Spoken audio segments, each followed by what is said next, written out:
జ్ఞానము, తేజస్సు, శక్తి, బలము, వీర్యము, ఐశ్వర్యము ఈ 6 గుణాలు కలిగిన షడ్గుణ సంపన్నుడు మరెవ్వరూ కాదు, కేవలం పరమాత్మ మాత్రమే. ఇవి ఆయనకే పరిమితాలు. ఆయన ఉద్ధారకుడు.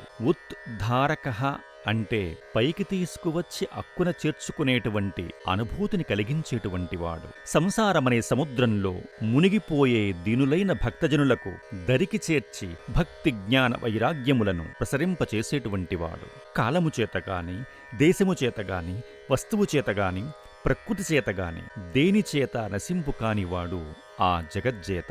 సూర్యకోటి సమప్రభాభాసితుండైన ఆ విరాట్ స్వరూపునికి తనను రక్షించమని, ఉద్ధరించమని ప్రార్థన చేస్తున్న కులశేఖర్ల విన్నపం విందాం. తత్వం ప్రసీద భగవన్ కురుమయ్యనాథే, విష్ణో కృపాం పరమకారుణిక కిలత్వం, సంసారసాగర నిమగ్నమనంతదీనం,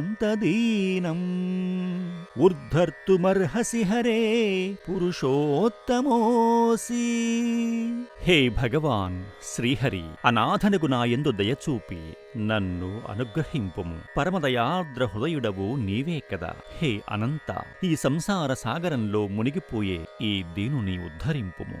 ఎందుకంటే నీవే పురుషోత్తముడవు కదా.